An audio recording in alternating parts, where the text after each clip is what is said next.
Aloha mai kako, everyone. Welcome to episode 41 of the Moana Nui Podcast. I am Moana, your host.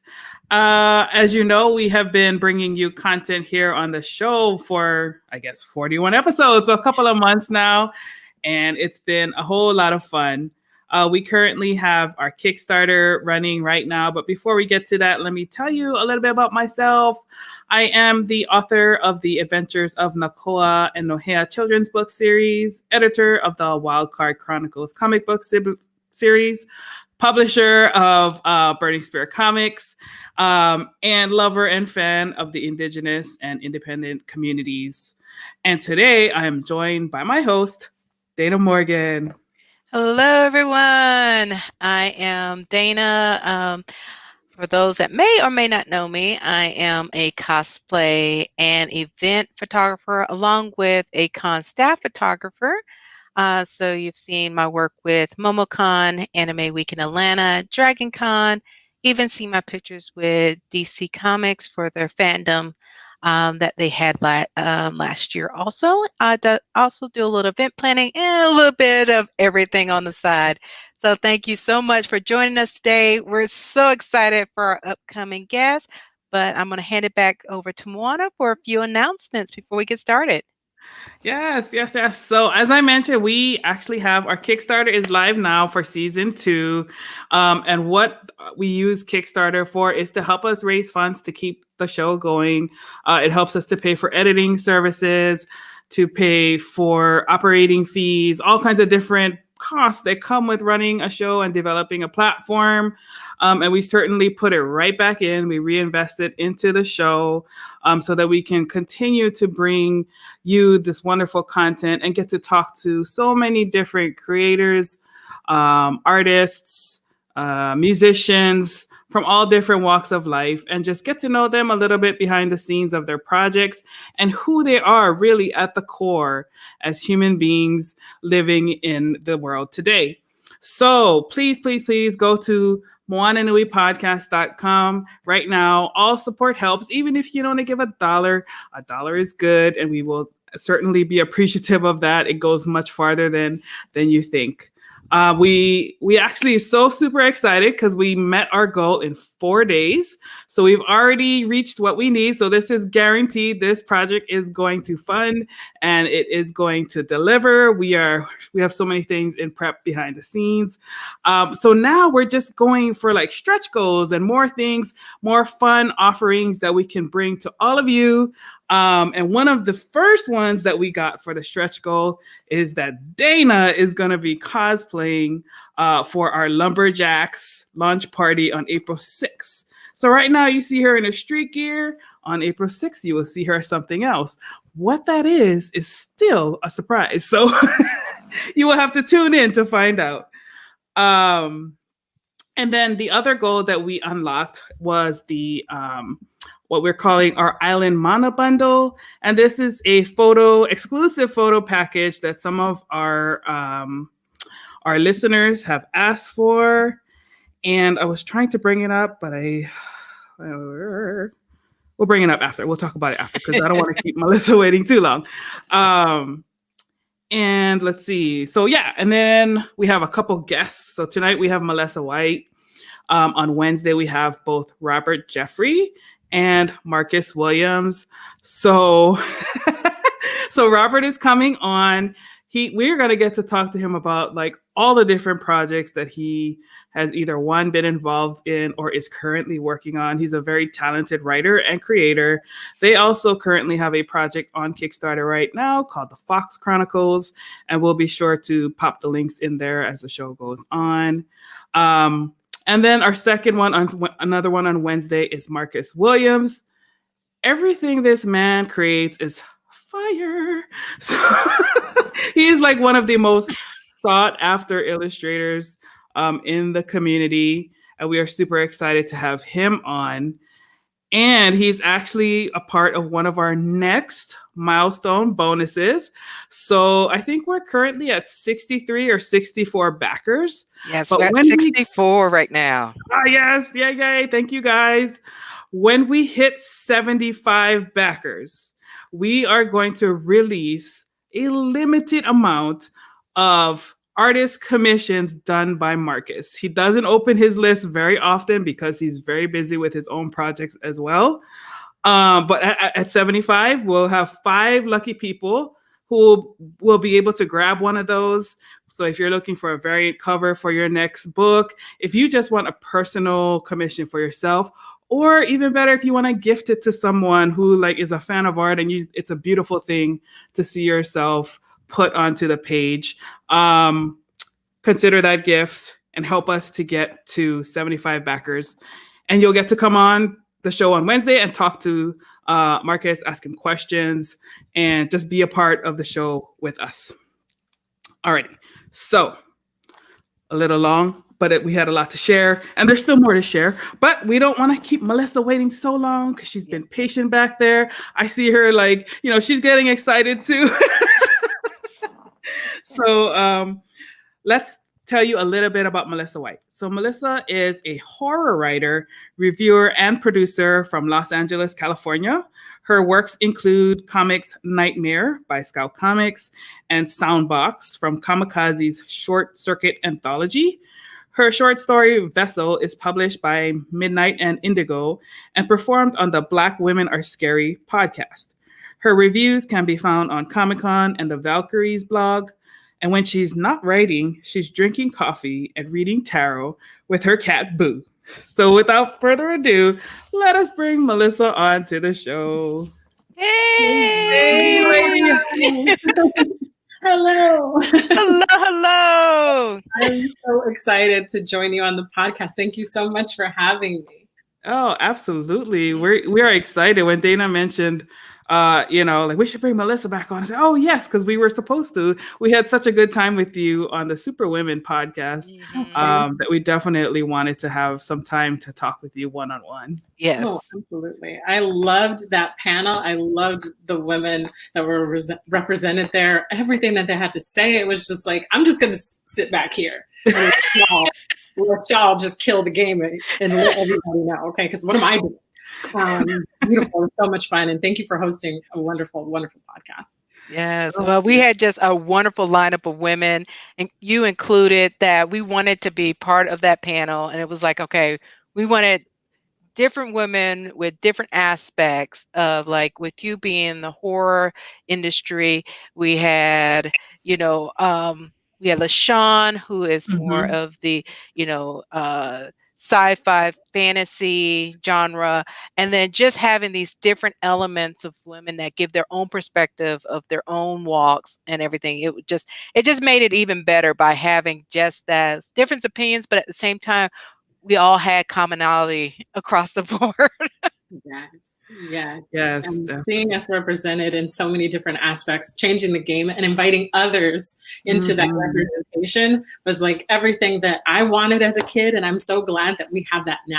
We have beautiful, proud women from all different walks, from all different sides of the perspective to represent us and all of us in these communities, in these spaces, and then make it wonderful, make it their own. That's so exciting. Exactly. Yes. Absolutely. So help our listeners get to know a little bit more about your origin story. Tell us a little bit about yourself, where you grew up, and how you found yourself in writing and comics. I grew up in Los Angeles, California. I'm like a first generation Angelino, and I was like, when I was a kid, I used to dream about like, I want to live next to a forest in a small town and like, meet fairies and things like that and like vampires, and then one falls in love with me, but I'm like, you're a vampire. And no. And I'm still waiting on that vampire to turn me. Time is ticking. I'm getting older. Bite me. I'm willing to do it. Anyway. I'm loving it. Like, bite me now when I'm grown and I'm in myself, and I've come into myself. Bite me now. Don't bite me when I'm a child. That's gross. I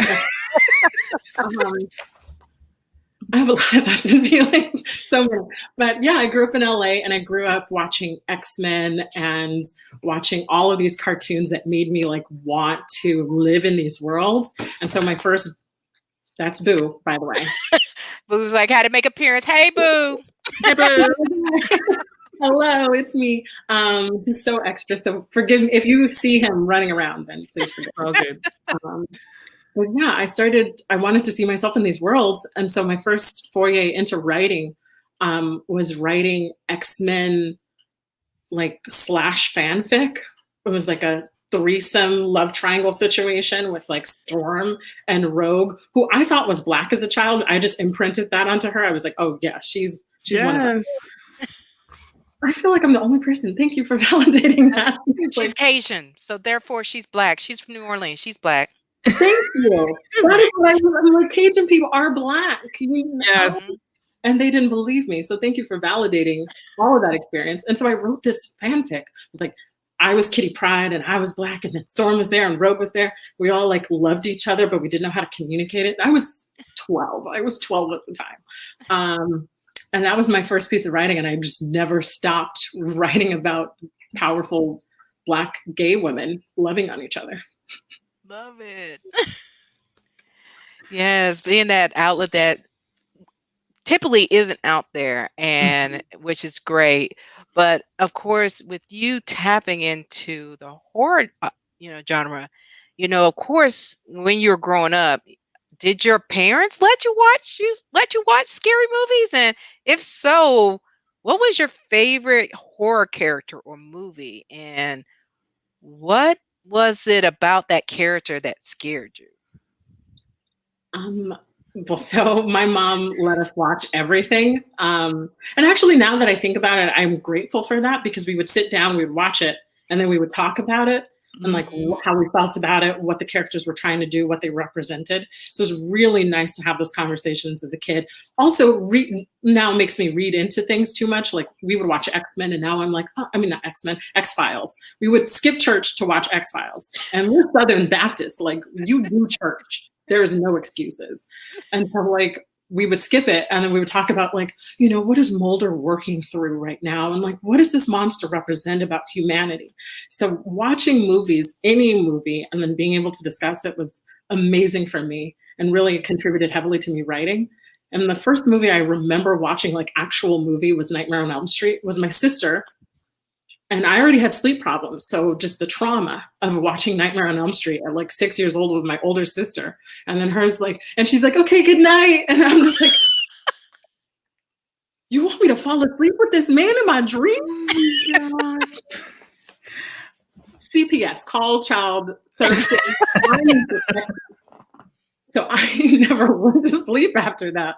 I just never slept. And so like I loved Freddy. I mean, obviously he's a terrible person, but the concept of being able to come after people in their dreams and that nebulous space where you're most vulnerable terrified me so much. And it also terrified me because I had very vivid dreams. And so just kind of like that dream space fascinated me and inspired me to write Nightmare, which is a comic that's out with Scott.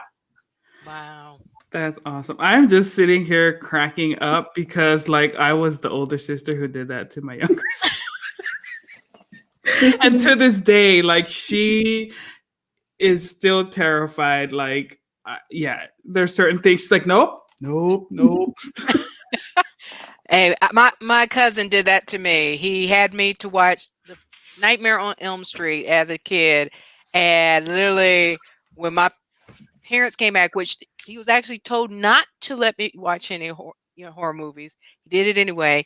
And I am literally hugging the headboard as I'm trying to sleep. And then my mom was trying to get me to straighten out. And she's like, no, Freddy gonna get me. Freddy gonna get me. He comes out in the middle of the bed. And I slept like that for months against the headboard. And my mom was like, I don't know what's wrong with this child. They never know. They're like, why can't you go to sleep? And I was like, well, look at them. Okay, it's not me. Exactly. Yes. Oh my goodness. They're looking, and then they're ones who do it. It's like, I don't know what's wrong with her. Every time. Every time. Like, I didn't do anything. Yes. I would never, ever in my life hurt my We watched My Little Pony. No, we didn't. It's so true though. It was so like, and I got fascinated with it because I was so terrified. Like it reached the point where I was like, I have to know more about this in order to kind of like conquer this fear. So then I would like go into my dreams like Dream Warrior. I'd be like, okay, you coming for me, Freddy? I'd be in my dreams like, what you trying to do? This is my dream. Exactly. A child trying to thug out Freddy Krueger in my dreams. I don't know. But it made me fascinated with horror movies. So fascinated. Terrified of dolls. I saw dolls. No, it was not for me, but it did make me fascinated with horror. And it's wonderful that I've been able to kind of integrate that and turn it into, you know, something I find really cool and beautiful. And also, like, there are no black women characters that are strong, independent, and also going through horror. There's no black voices in horror. Yes. Candyman, we consider the black horror movie, and Tony Todd, respect, but that was a white movie. None of that movie made any type of sense. What about the bees? What about the bees? I have so many thoughts and feelings. Or Kelly Rowland in Freddy versus Jason. Oh yeah. I'm trying to write an essay about like talking back and that being Black feminist, and in white spaces, which these horror movies exist, how that's not allowed. How if you talk back, which we do, I do, I love it. I live for it. They instantly want to kill us. Exactly. They're like, she gotta go, and they do that in the movies. If you're 28 Days Later, I'm blanking on her name. I love that movie so much. She doesn't really talk back, and she has a moment where she has to be saved and is able to rebound from that. Selena in the movie. And I'm thinking like, okay, we're almost there, but she doesn't have a role outside of a love interest, like the badass love interest that survives.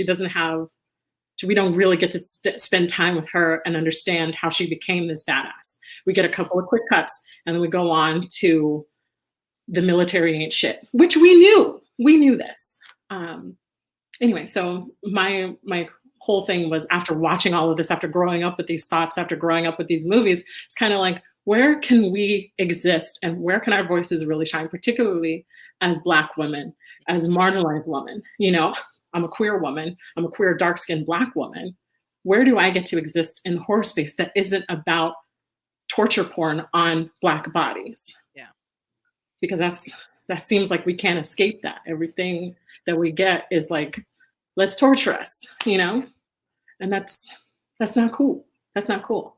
Sorry, Tyler Perry. I'm ready to tell a story about a dark-skinned Black woman who gets her revenge and is like, yeah, damn right I killed those motherfuckers. I'll do it again.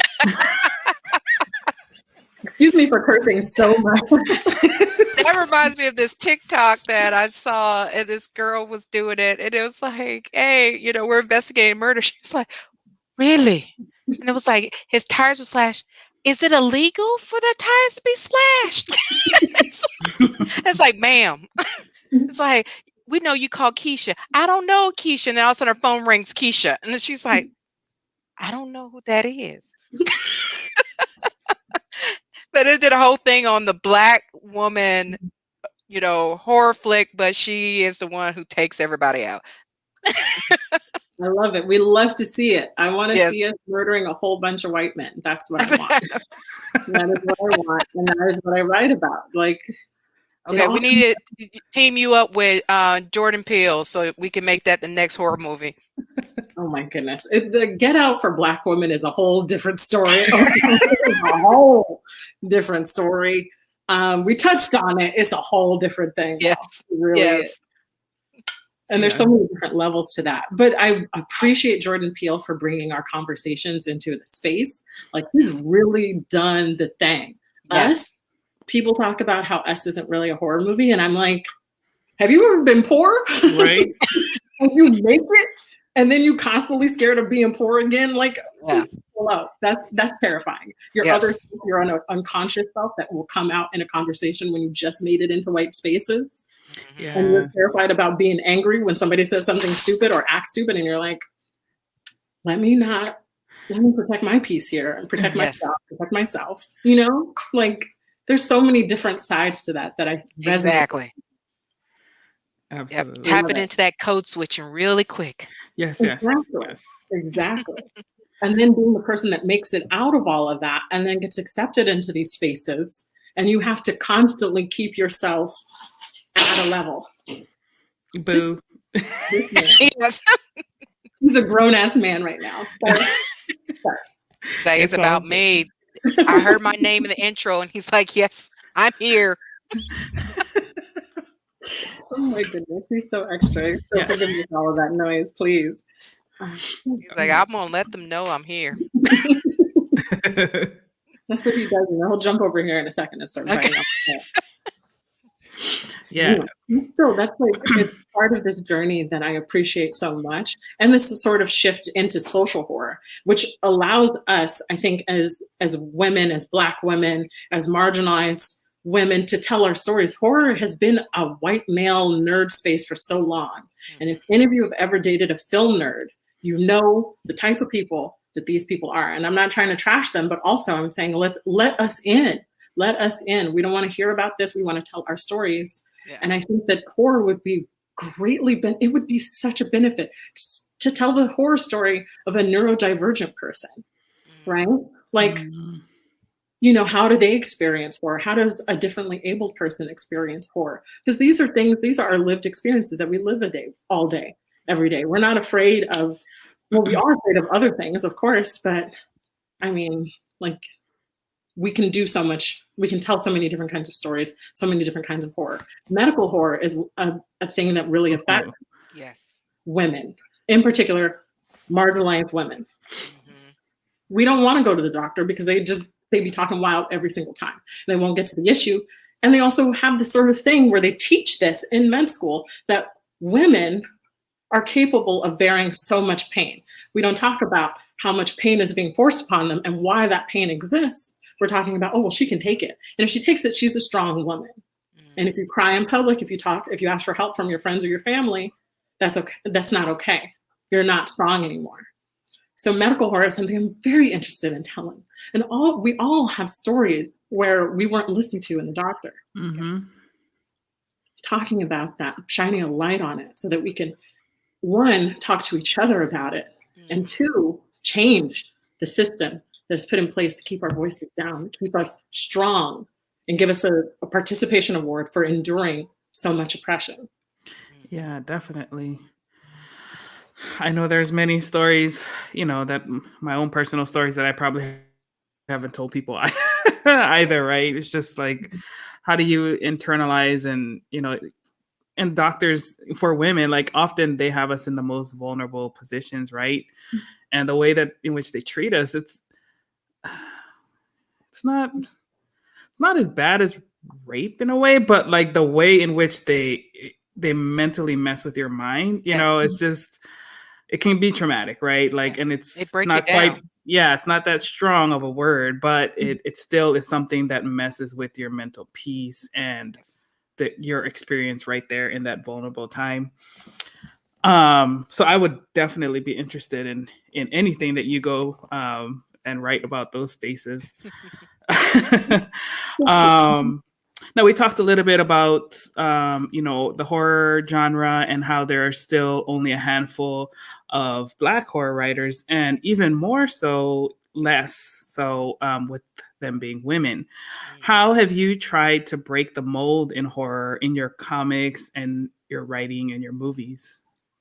Well, my stories primarily feature women of color and darker skinned women of color and queer women of color, just like all of every kind of marginalization, just put it on them. But them experiencing that and going through that, finding community, finding a peace. My story of Vessel was really centered on rage. And then as, you know, I started reading it again and it got out, I started to understand it's about our lack of childhood and how we're forced to be grown and kind of grappling with the fact that you've always known that you had to be aware of that space. You were growing up, you didn't get a childhood, you always have to be aware of what can happen and how you center your life around trying to prevent that, you know, only for it to happen. And I wrote that during June 2020, which we all know was heavy as hell. it was hard for us. And even getting out of the bed was hard. And I was so angry and tired and angry and tired. And writing that story, you know, of course, it has revenge elements, what we love, but it also has the sort of, I didn't realize that I was writing about the fact that I've never known time without understanding that this was what my life was. That I never, and I talk about like this sort of, like how I learned it from my mother. And we live in a very matriarchal culture, Black families. And so like, you know, understanding then too, that the ways that I was angry at my mom as a child and the way that, you know, my characters are grappling with understanding this as an adult with children too. It's kind of saying like, I can't, this was something I carried since birth and they carried since birth and on and down the line. And what do we do with that? And how do we live with that space within us, you know? Yes. And how do we process that? She uses a shotgun and some people, and drinking and every other way that we can use to fill this hole. So that's one of the things that I really wanted to discuss. And I found myself processing my own childhood through these characters. That's some very powerful stuff that you said there, about the matriarchal nature of the culture and the passing of those traumas, like generationally. Like that's something, man, you know, it's like sometimes I sit back on that. Yeah, exactly. And sometimes I just sit back, you know, and thinking about, you know, some of the things that maybe like places of friction with our mother. But then, you know, also trying to think about the flip side of it, right? Like, well, someone can't really give you what they were never given themselves. You know, it's this, unfortunately, sometimes they're seeking their own like retribution or, you know, peace or whatever that might be. And it comes off negatively to those around them, right? So, yeah, the fact that you said that, and I can feel your emotion as you're trying to talk about it and process it. I just want to know that you know, I'm right there with you. Exactly. We're with each other. And I think a lot of times we don't get a chance to, we're so lucky, right? I'm lucky. I was able to go to college. I was able to get me a good job. I was able to focus on the things that I wanted to do outside of like having a husband, outside of having some kids. I'm lucky. I'm also a Black woman, a Black queer woman growing up in a time where that's more and more okay. You know, maybe not everywhere. I live in Los Angeles too. So that's another blessing on top of that, right? I lived in Georgia. That was another blessing on top of that. Or when I lived in Atlanta, where I was surrounded by Black women and Black queer women that were my age and older that were able to see that. And I feel so happy for the generations after us, you know, because they're growing up with the knowledge that we didn't get. I didn't start going to therapy until my 30s. They have the information on their phones being brought to them about learning and living through generalized or generational trauma. We didn't have a word for that when we were kids. We were running around. Right. And then time experience, right? And you're like, I'm 35 now, I'm going to turn 36 this year. And I'm kind of like, I'm not saying that that's like, I'm a wealth of knowledge or wisdom, but having experienced out in the world, I'm like, dang, my mom, who was born in the late 50s, had to go through so much, so much. And when I talk about how I'm privileged, she'll look at me like, you're privileged. And I was like, that's for white people. And I'm like, really is, a lot of us are privileged. I acknowledge my privilege and I try to do something with it. A lot of people don't have opportunities that I have. And I'm very fortunate that I get to use my characters and use my stories to talk about things that I think a lot of us relate to. And that's like, sometimes you grow up and you're like, damn, why is my mama crazy? And you're like, oh, that's why. Okay. Okay. You know? So I feel very, very lucky and fortunate, you know? Yes. Like you said, it's our generation that is the generation, I would say, starting with like Generation X going down. It's like starting with that generation was starting to break those generational curses. It's like, I can't have this going anymore. because they dealt with so much. And then, like you said, I think with Generation X, with the development of the internet, getting that accessibility, that's when the tide starts shifting, because it was no longer trying to ask somebody for help and you're being told, you know, it'll just make you, it makes you stronger. You get past this, it'll make you stronger, or, all those different sayings that they've been told in order to get past it, but never dealt with it. You get it. I call it, it was like you never really dealt with it. We got taught how to bury it, but never dealt with it until it comes back up. So I think that's amazing that you talked about it, because like you said, we could do a whole panel on that with a whole bunch of women. It would be a whole therapy session. Sign me up. That sounds like fun. Let's all exactly. That's going to be all right. Be on the lookout when we reach out, when we get ready to do our next panel. Yes. I'm serious. Well, let's go. Okay. Exactly. There's too much that, that we carry, that we don't understand where it comes from until we sit down and deal with it. And sometimes, especially in a society where the hustle culture is everything, you constantly have to be working. You constantly have to be doing this. You have to chase money like it's some kind of god. No, I don't want any part of that. I want to rest. And also, my ancestors did not go through what they went through for me to be running around working for somebody else, doing all of this. Okay, I deserve sleep. I deserve rest. Yes. And in doing so, I've been able to process so much and also deal with so much and focus that processing on writing. I always feel like people are always like, oh, you write about yourself and you write about your things. And it's like, well, a lot of our experiences are shared.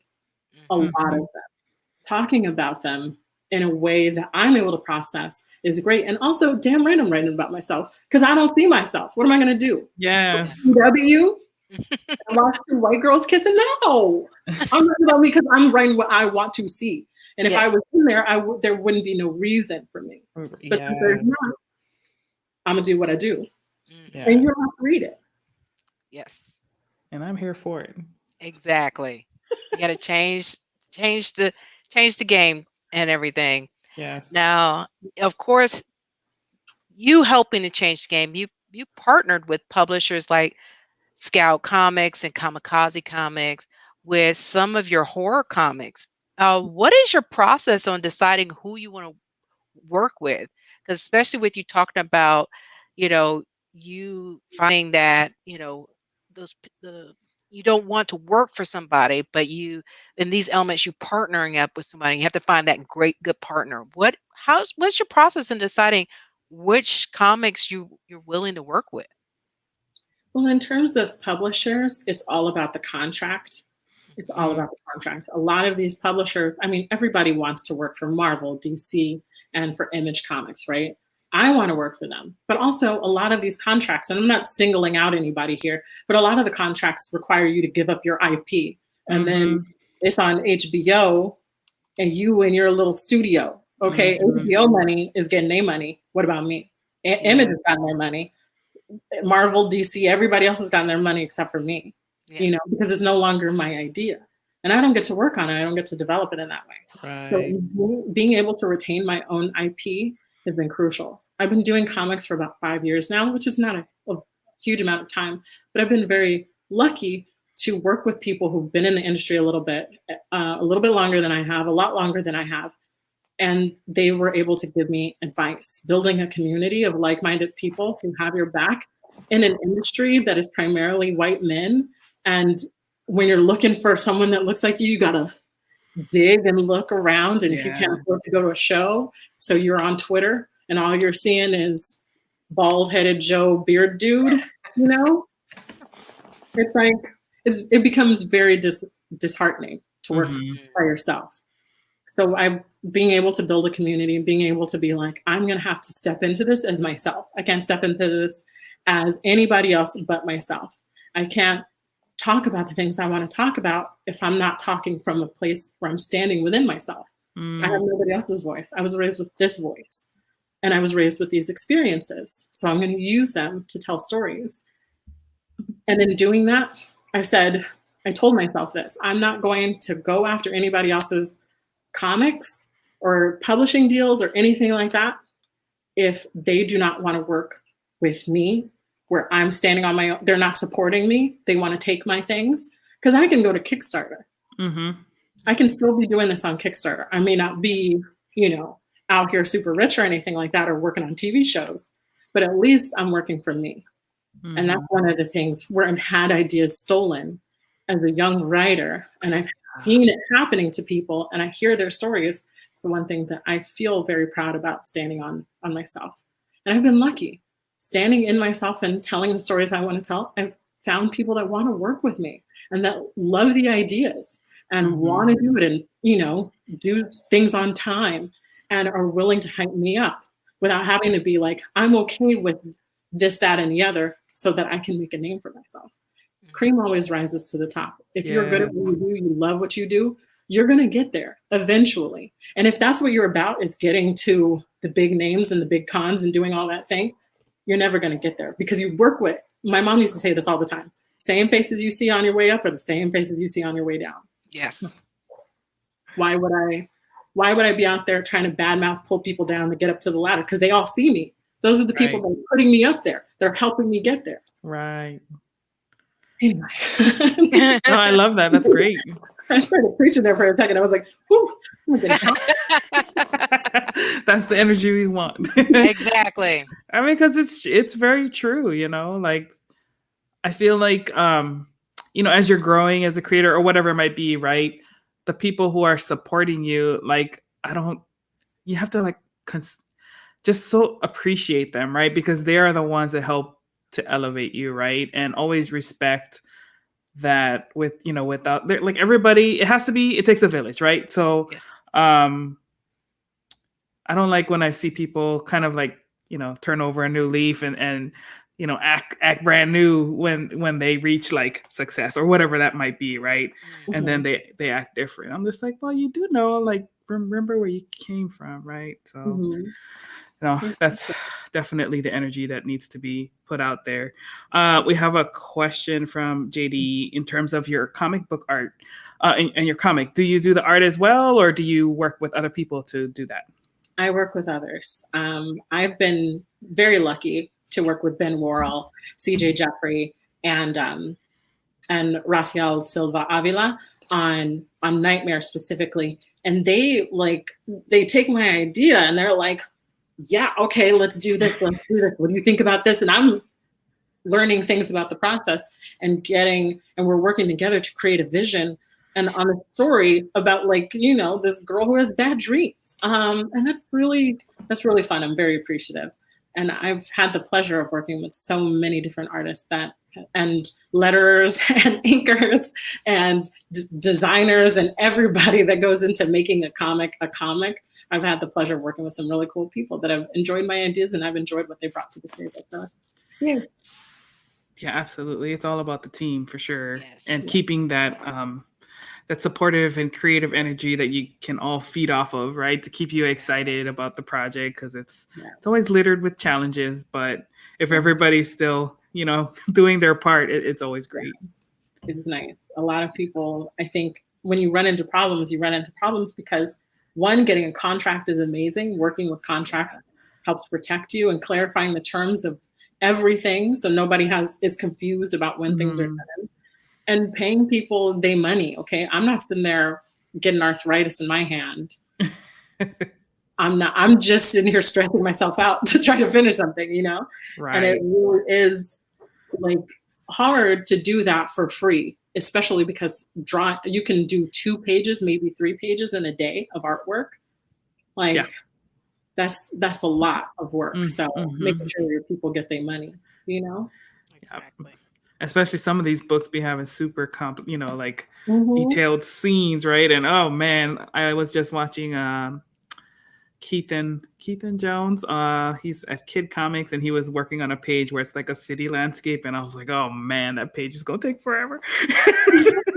You see all those little windows, and like, how do you think they got there? Yes. I'm sorry.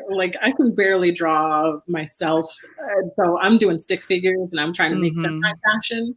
So I know that's right. The people that are out here doing the Lord's work and trying to make this dream a reality. Yes. Now, there are so many different parts of storytelling, and one of the important and I think often underestimated element of storytelling is the music, the score, or the soundtrack. Yeah. Now, in Nightmare, your comic, you incorporated the song Sweet Dreams Are Made of This, which is a popular 80s anthem. Can you tell us why you chose that song for this story? To be honest, I grew up listening to the song and always wanted to use it. That's how I got a chance to be nerdy. And I also got a chance to talk about how Marilyn Manson ain't shit. So that's nice. Why not take people down when you're at it? So the Eurythmics version was always super cool. And when I was a kid, I listened to the Manson version, and then I found out that he's trash. And I was like, oh yeah, this man is trash. So yeah, it was just fun. It was fun. I also had Darius Langham do a soundtrack for the Kickstarter to do a little situation. I make playlists for everything I write, and if I'm not absorbed in it, then the writing doesn't happen without a solid playlist. Right. Yeah, I love that because we kind of created one for the Wildcard Chronicles too. It's like, what is the mood that you're trying to set with the music, right? Like, it's going through the scene. What is the song that's playing in your head, Exactly. First of all, you need to release that playlist. I need a link. Okay. I will. I need it. Okay. Because it's so fun. And we grew up watching movies too with the soundtrack and everything like that. So if I'm watching as a little kid watching Ariel and I'm watching her like Sebastian do Under the Sea and I'm jamming. That is not jamming. Oh my God. Okay, Melissa is joining us for a dance hall party. There you go. Yes, I will show up. I just want to preface this with, I cannot dance very well.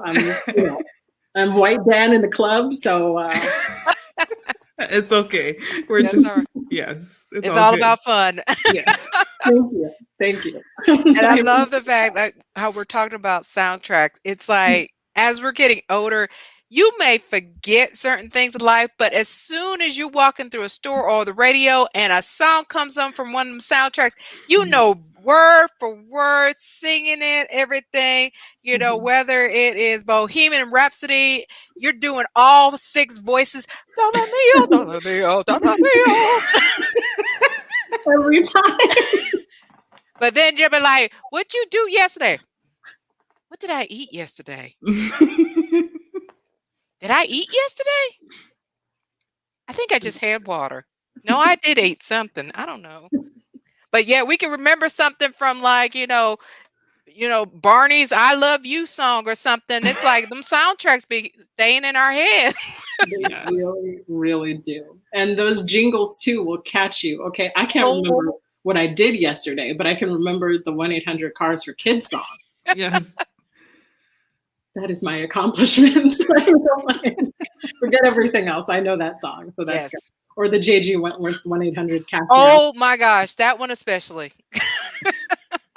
And you'll be in the shower just like out of nowhere, just like, call J.G. Wentworth.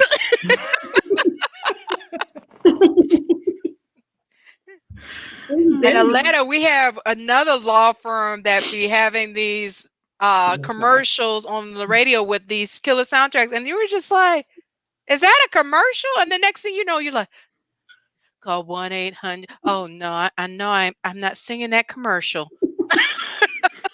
They were coming out with a top 40 hits on those commercials, and you're like, why does this commercial go so hard? Exactly. And I'm over here twerking and shit. Exactly. Like, okay, y'all need to chill. Okay. Yes. The top 10 of the 80s, top 10 of the 90s. You have everything from, the Oscar Mayer song, everything. It's like all of those have their songs. That just, no matter how old you get, you still remember them. Yep. Exactly. They really do need to come out with an album of just commercial jingles. That would be like, forget a billboard. That would outsell. I would love it. Can somebody with any musical talent please do that for me? For real. Let's see. Yes, we got J-Man saying hello. All right. Well, of course, our next song, of course, many of our listeners are fans of the HBO Lovecraft Country series. Another one that really was a clever play on the horror genre and real life horror with dealing racism in America. What scares you the most about the world today? Just one thing about the world. To be honest with you, what scares me is regression. Regressing because people think the good old days when they controlled people and they had the ability. Because not all of that was a lie, right? Yeah. It was only for rich people. Only rich people were going to make it and be something and get rich. The odd, lucky person was going to do it if you had a really killer idea that did not get stolen from you, because they were stealing ideas too. They were stealing all of it. So it's like, it was never for them. But regressing, yes, Jay, Republicans, they're included in the regression though. That's why I used such a big word, an umbrella term for all of this, because it includes white supremacy. It includes all of the isms, capitalism. I don't want to regress back into us. And even though we're still here, I don't want to regress back to that.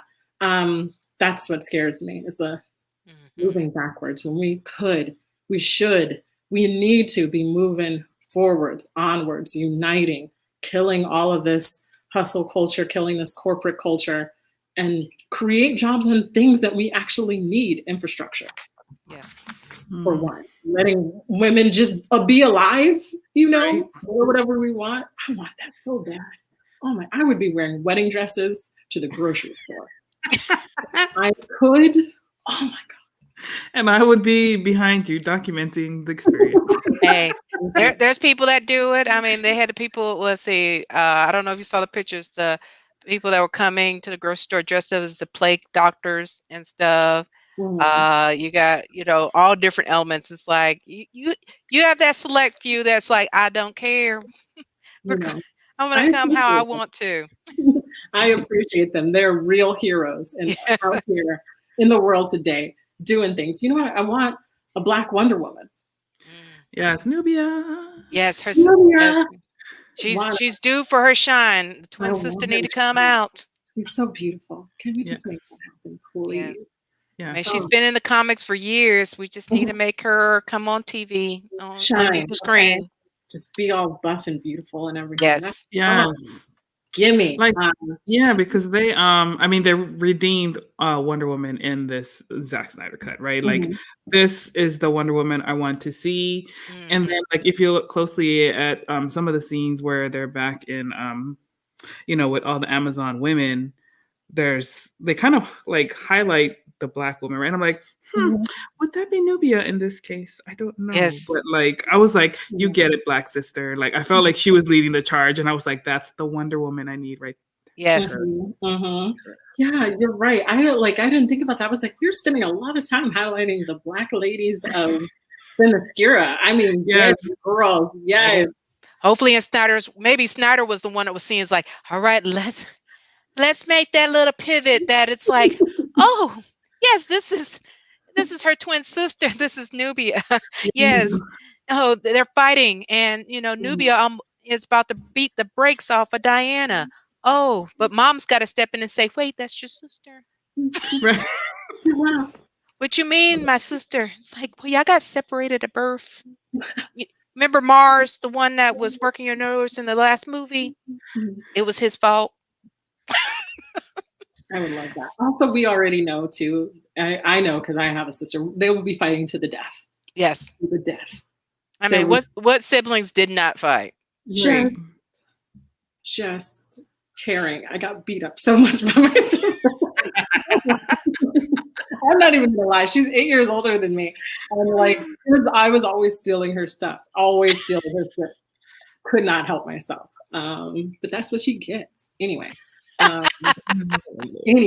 But yes, no, I can't wait to see it. In fact, I want to see it. And I was so excited, especially watching Wonder Woman. Like, Wonder Woman, all of the Yes. ladies kicking ass movies give me, oh, I live for it. But like watching her as a little kid and a sea of just powerful women who were like training to be warriors and everything, I was like, oh, my dreams, my dream life is being in a warrior lady commune and just learning some crazy martial arts with weapons and stuff. Oh my God, damn it. And like watching it and then crying, being like, this is what I've always wanted. Why haven't I seen this? Right. Why? Just not here in the U.S. We may have to go elsewhere once the Panadorium is all over, aka COVID is contained. Yes.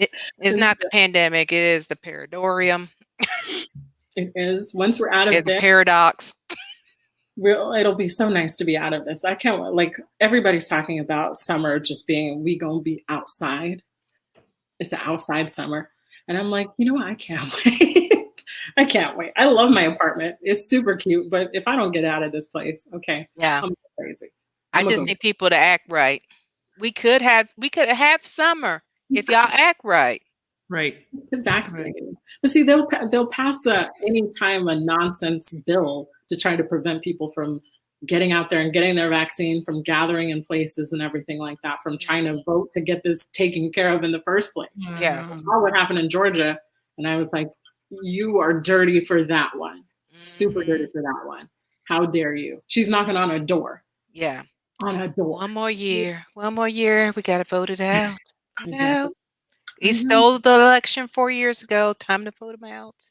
It is time. And we already saw that Stacey Abrams and her team of badass women, okay? Yes. The actual Themyscira that we need in real life was out here doing this. And I'm so proud of them. And I can't wait for them to end that nonsense.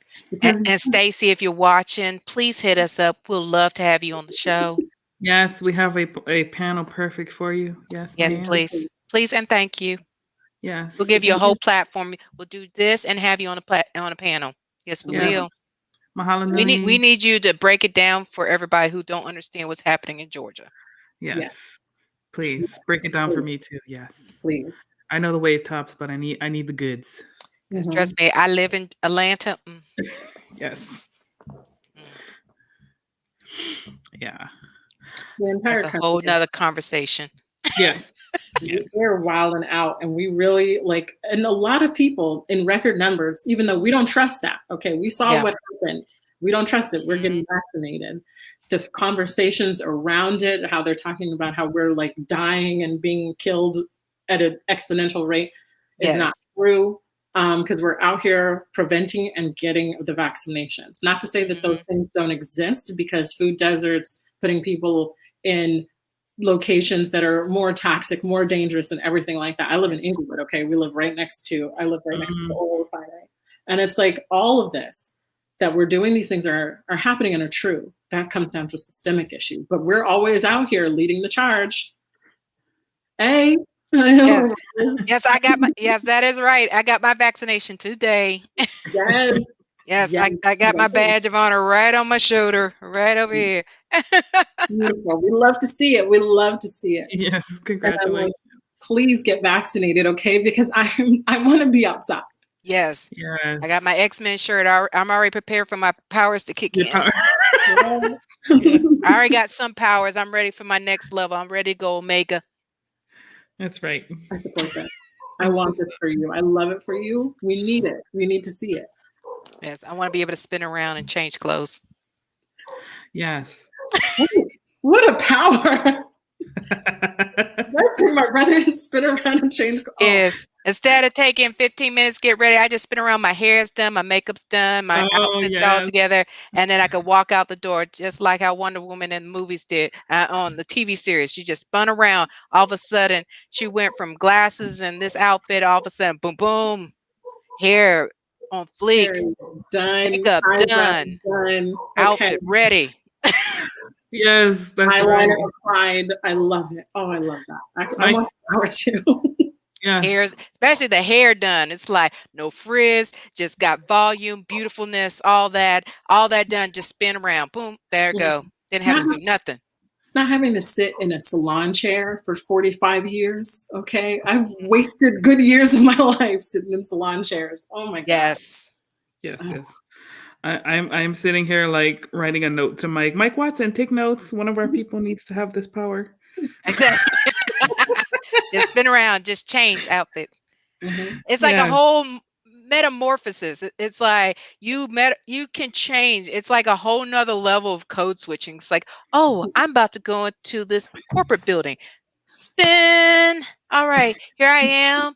I got blonde hair now, and I'm gonna walk in, and then hello, dear sir.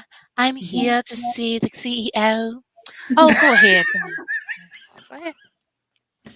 Then as soon as I walk out, spin around. Whew, yes, child. Lord. My curls back. Got my jeans on. My and everything. So yes, I need that power. We need to have a superhero that a woman can just metamorphose between environments. Just spin around, change outfits, change looks, and just be able to adapt. It's a whole nother level of, camouflage. We love it. We love to see it. I love that journey for you. Please. Yes. So as soon as after I give myself 48 hours, maybe it happened after the second dose. Right. As soon as it happened, y'all about to be the first to know it. I will do it live. I'll spin around right here. Like, boom, boom, look at me. You know what? The doses, now I'm mad, okay? Everybody out here joining the X-Men, my ass just got like a chills after my second dose. That's okay. I see you. I see you, Pfizer. I see what you're trying to do here. Yes. Cool. Go with Pfizer. Team Pfizer. Team Pfizer. Team Pfizer, yes. Alrighty, so we're coming to the end here, but let's do a quick poll in terms of scary movie characters. Which one is scarier? Okay. Chucky or Pennywise? Pennywise. Jason or Michael? Oh, that's a hard one. I'm going to go with Michael Myers. Michael Myers, okay, yeah, I kind of lean that way too. Freddy or Pinhead from Hellraiser?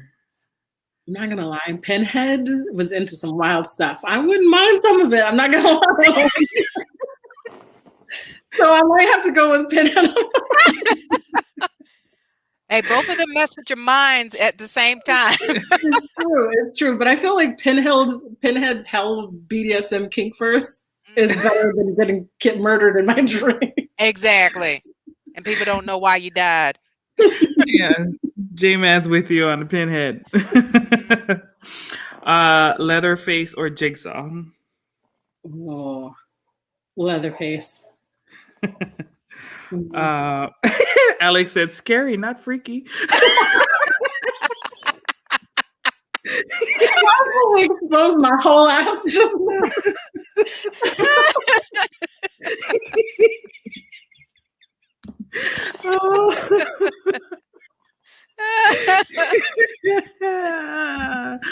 Oh my gosh.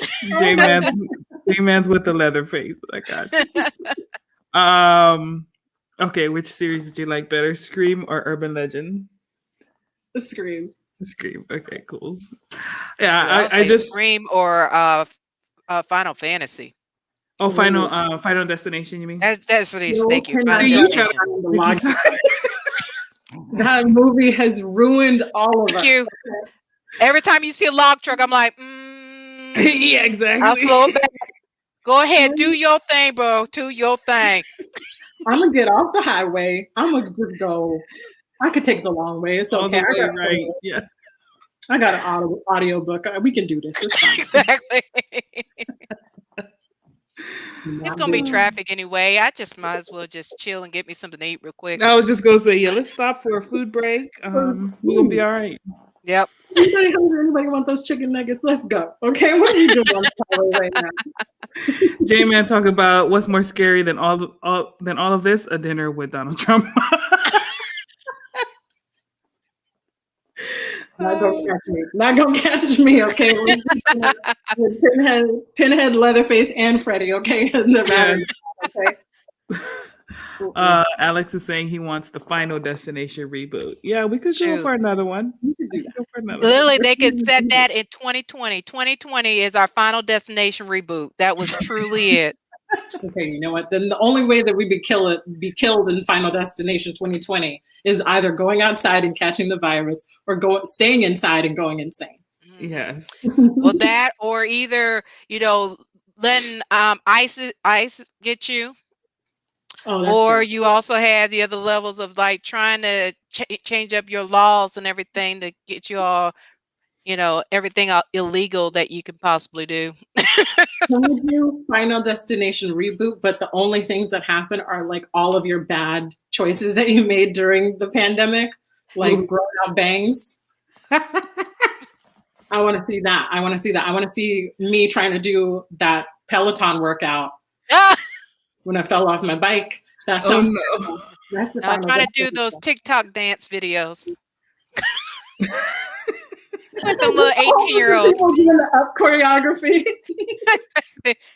Like, you can do this in 2 minutes or less. You can do it at going less than 1 second and going 1 second per move. All right. Without going out of breath. Oh my God. I'm dead. Just kill me now. Just kill me now. It's over for me. You're stuck in TikTok for the whole entire year. Yeah. All those people that said they weren't going to download TikTok that are now staying up till 4 o'clock watching videos. Oh man. Yes. We love to see it. I'm one of those.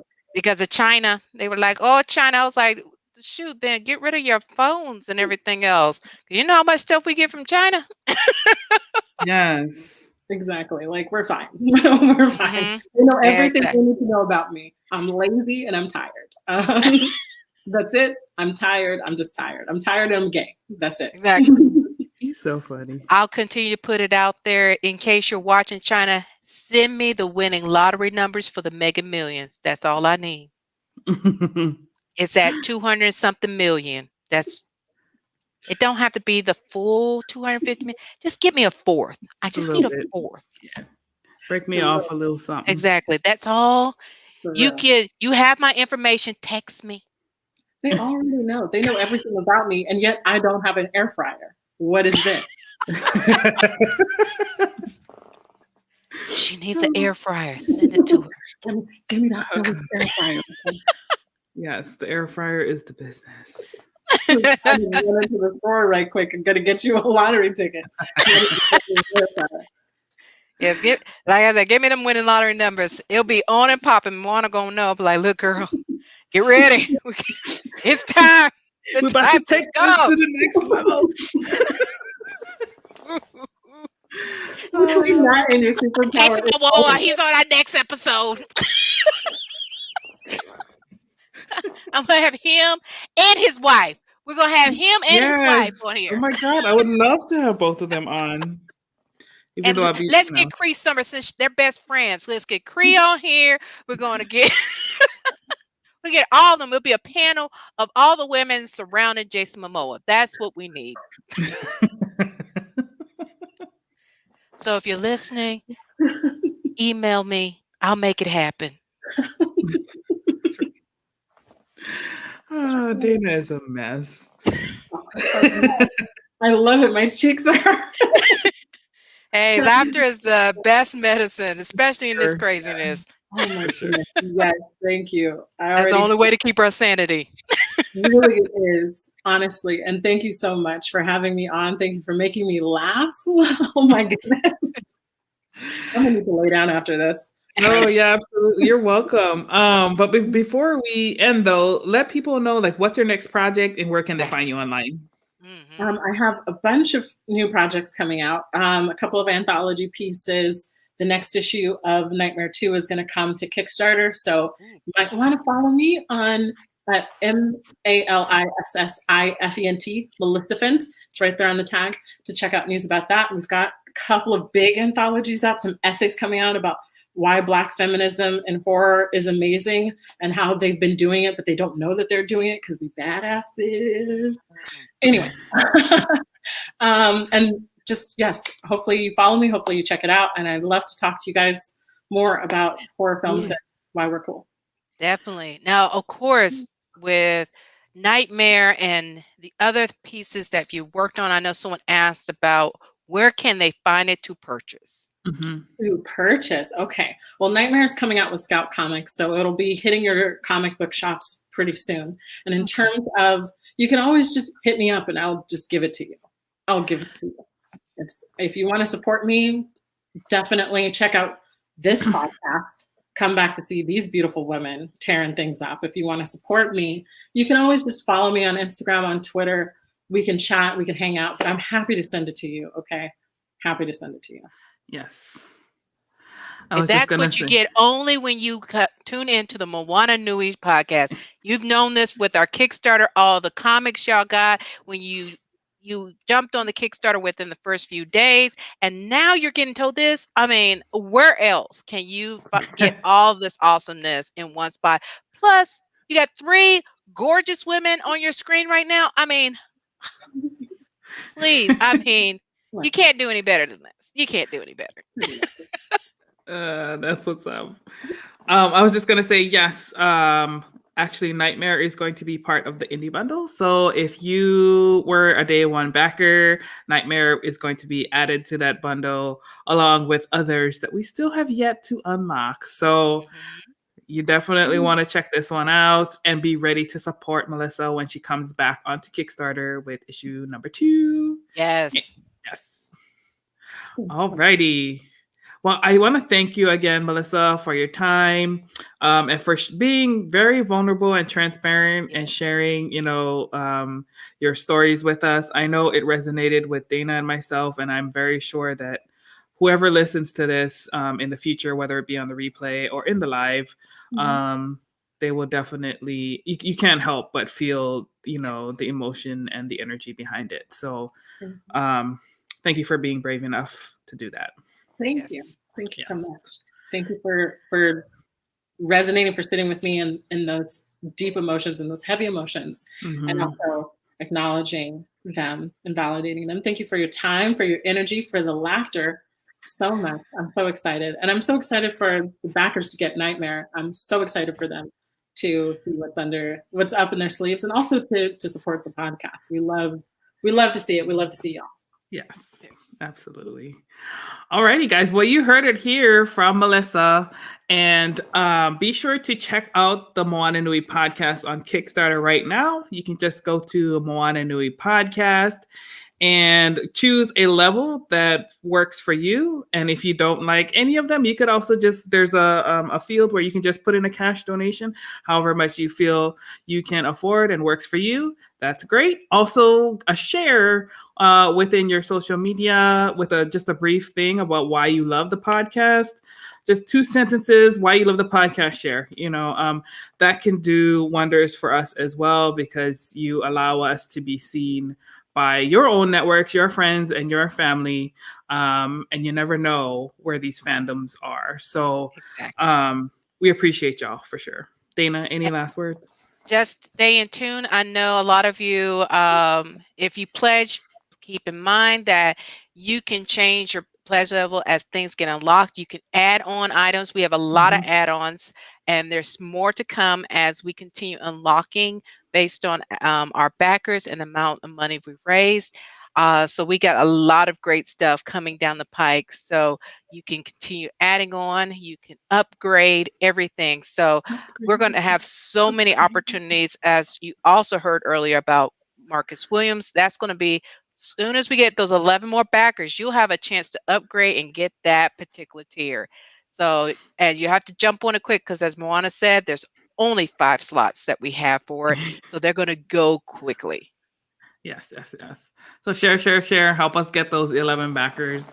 And yeah, I mean, you guys will see, join us on Wednesday at 8:30 p.m. Marcus is going to be on the show. We'll show some of his beautiful art. And he'll be drawing live. Yes. And hopefully we'll get Greg on too, who is his partner in crime. Those 2, put them together and you just have Black excellence. I mean, it's all the Black excellence. So alrighty, guys. Well, thank you so much for tuning in. As always, we appreciate you all. Subscribe to us on YouTube, Moana Nui Podcast. We're also on Twitch, Moana Nui Podcast on Twitch, and then as well on Facebook. Our following is growing. I am noticing the uptick in the numbers. Slowly by slowly, the word is getting out there, and we're just really excited to be a part of this community and to help you guys get to know the real life people behind the fandoms that you love. So with that said, I want everyone to take care of yourselves. Please continue to social distance, wear your mask, get vaccinated if you can. Help us get past this craziness. We all want to be outside and amongst one another again. So, Yes. but let's just do this smartly Yes. so that, we can all win together. Exactly. But yes. So with that said, malama pono, ahui ho. Until we meet again, take care. Bye-bye.